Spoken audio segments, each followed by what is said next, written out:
शुरू हो गया।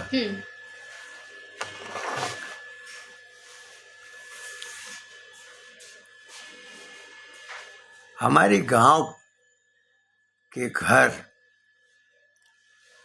के बगल में घर जो था वह दुखी और सुखी दुसाध का था। 3 भाई थे, दुखी, सुखी और बाली। दुखी और सुखी परिश्रम करते थे, कृषि का कार्य भी करते थे और अपने खेतों में ताड़ के माने तरकुल के पेड़ बहुत थे और उसमें ताड़ी भी लगाया करते थे।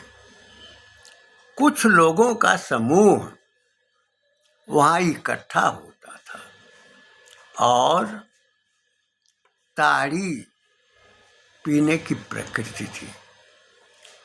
ताड़ी में जो नशा होता है वो नशा भी होता था। गांव में ही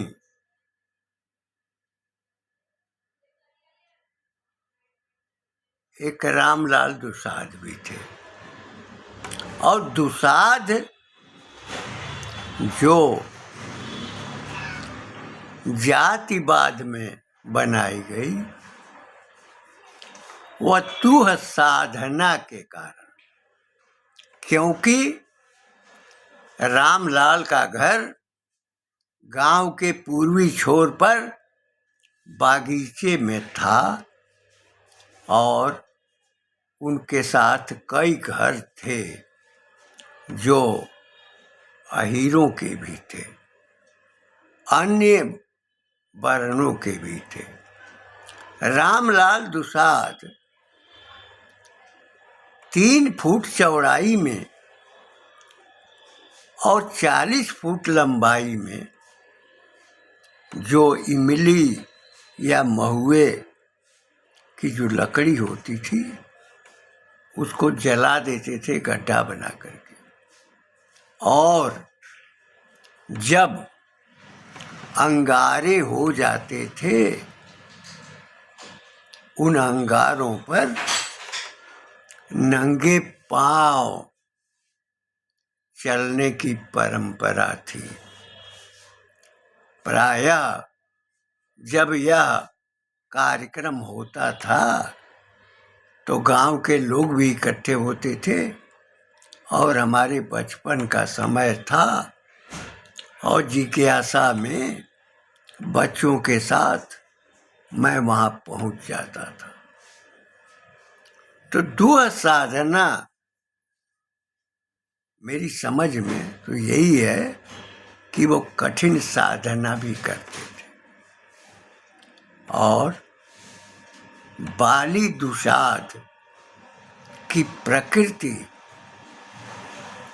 लोकगीतों की ओर थी और उनमें गायन का भी स्वभाव था। वे अपने घर के बगल में एक मड़ई डलवा देते थे और उस समय क्षेत्र के जो गीतकार हैं सोरठी बिरजाभार का वो गान भी किया करते थे और नृत्य भी किया करते थे। साथ में आए हुए लोग भी वो नृत्य भी करते थे और नृत्य करते हुए गान भी करते थे। सोरठी बिरजाभार 7 जन्मों की कहानी को व्यक्त करता है। मन की जो स्थिति होती है जब वह विरक्त होता है, जब उसमें निर्वेद पैदा होता है तो अपनी पत्नी को छोड़कर वह योगी सन्यासी हो जाता है। मन का जो स्वरूप है उस समय विरक्ति का बोध जैसे ही होता है, घर त्याग करके वो चला जाता है। तो सोरठी ब्रिजाभार, जो ब्रिजाभार है वह योग रूप ग्रहण कर चुके हैं और रेत में 14 कोस के फैले रेत में गंगा के किनारे वह कहीं फंस गए हैं और उनकी जो प्रियतमा है, विवाहिता है, जिसकी मांग में सिंदूर है, वह अपने सिंदूर को बचाने के लिए तड़पती है और उसमें भी सतीत्व का भाव है। इस प्रकार वह अपने स्वामी को, पति को उससे मुक्त करना चाहती है। योग की साधना, निर्वेद का भाव, विरक्ति की भावना समाज में जब भी होती है, ये मन का ही स्वरूप होता है और ये मन ही उसकी प्रेयसी के भीतर तड़पन पैदा करता है। मन के रूप में जब सोरठी ब्रिजाभार जो 7 खंडों में है, उस समय जो सप्तपदी है, 7 जीवन की कहानी वह व्यक्त करता है और प्रत्येक जन्म में वही दोनों संयुक्त होते हैं। यह कामना हमारी सनातन संस्कृति के अंतर्गत है। मन की प्रकृति जब निर्वेदिता की ओर होती है तो संसार को छोड़ता है, घर छोड़ता है, पत्नी को छोड़ता है, बच्चों को छोड़ता है और सब कुछ छोड़कर वह योगी हो जाता है। जो गोरक्ष पीठ की परंपरा रही है, उसमें भी योगी लोग गाँव में प्रत्येक घरों में जाते थे और वे अपने जीवन की कहानी सुनाते थे कि मुझे योगी बनने का कारण कैसे पैदा हुआ। जो पारिवारिक उपेक्षा, सामाजिक उपेक्षा, मर्यादाहीनता, अभाव, ये सारी प्रवृत्तियों को अपने गीत के माध्यम से व्यक्त किया करते थे। सोरठी ब्रिजाभार 7 जन्मों के जीवन की कहानी व्यक्त करता है, क्योंकि भारत की परंपरा में जो पुनर्जन्म का भावबोध है, यह अनंत काल से ही बना हुआ है। इसी नाते हम जब किसी को योगी और सन्यासी बनना देखते हैं तो निसंदेह उसके भीतर निर्वेद का भाव होता है, संसार से त्याग की भावना होती है। सोरठी ब्रिजाभार में जो गायन होता है, उस गायन में जो नर्तक है, नृत्य करते हुए वह पूरी कहानी को व्यक्त करता है और जो अपने प्रियतम हैं उसको प्राप्त करने की चेष्टा करता है। ये मन का जो व्यापक विस्तार है, उसी विस्तार में शांत रस का आनंद प्राप्त होता है। और शांत रस जो आनंद है, उस आनंद की प्राप्ति के लिए व्यक्ति सांसारिक सुखों, सांसारिक प्रकृतियों, सांसारिक प्रवृत्तियों से दूर होता है। 7 जन्मों की कहानी व्यक्त करते हुए सोरठी बिरजाभार हमारी भारतीय सनातन जो चेतना है, उसको संस्कार पैदा करता है। भोजपुरी में यहाँ तक जितनी भी भाषाएं हैं, उन भाषाओं में योगी और सन्यासी और निर्वेद की कहानियाँ भारतवर्ष की अन्य भाषाओं में भी अपने अपने स्वरूप में अभिव्यक्त हैं। और जिसको गा करके, गान करके और व्यक्ति अपने भीतर चैतन्य का अनुभव करता है। मन के स्वरूप में जहाँ निर्वेद होता है, वहाँ उसमें ओज भी होता है। पराक्रम,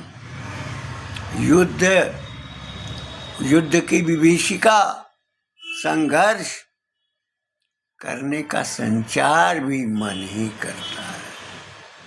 मन जब करुणा की, शोक की धारा में आता है, तो मन रुलाता भी है, मन हंसाता भी है, मन क्रोध भी पैदा करता है। मन के ही भीतर सारे जो अस्थाई भाव हैं हमारे मन में, वो विभावों के द्वारा व्यक्त होते हैं। असोरठी बिरजाभार की हमारी परंपरागत कहानी हमारे ऐतिहासिक कथानक को, हमारे जीवन के विकास को, हमारे पुनर्जन्म की कहानी को, उसके प्रति विश्वास को व्यक्त करते हैं। मन अथाह है, और जो जहाँ वो स्थापित रहता है वो हृदय है, और हृदय का तात्पर्य है हरण करना, देना और संचय करना। सब कुछ ये मन का विस्तार है। मन का में पराक्रम भी है, मन में वेदना भी है, मन में बहिष्कार भी है, मन में उपेक्षा भी है, मन से निंदा भी होती है। मन, इसी नाते ये कहा गया है कि मन के साथ अगर बुद्धि का योग होता है तो बुद्धि में तार्किकता होती है और मन मार्ग बदल देता है। कभी वह दुर्योधन हो जाता है, कभी वह युधिष्ठिर भी बन जाता है। जिस दुसाध जाति के संबंध में हमने चर्चा की, उनके भीतर अंगारे पर चलने का स्वाभाविक योग रहा है। वे जो जिस किसी भी कार्य में प्रवृत्त होते रहे हैं, उनको लगन पूर्वक उनके प्रति निष्ठा रखने की भावना है। ताड़ से ताड़ी निकालने का काम दुसाध भी करते थे, पासी भी करते थे। दुसाध जो हमारे गांव में 2-3 परिवार थे, सूकरों का झुंड भी उनके पास रहता था। और जो कटा हुआ खेत होता था अन्न से, उसको ये सूअर इस प्रकार खोद देते थे कि लगता था कि किसी ने कुदाल से वो खोद दिया है। सूकर के मुंह के में बड़ी शक्ति होती है, और वो शक्ति इस स्वरूप की होती है कि जब वो धक्का मार दे तो बड़े से बड़े बलशाली लोग भी धराशायी हो जाते हैं।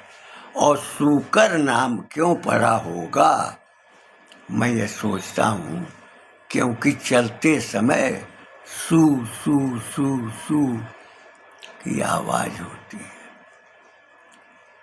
जो उनके मुंह का आकार होता है। उस समय बड़ी शक्ति होती है, और बच्चों को अपने साथ लेकर के वे विचरण करते हैं।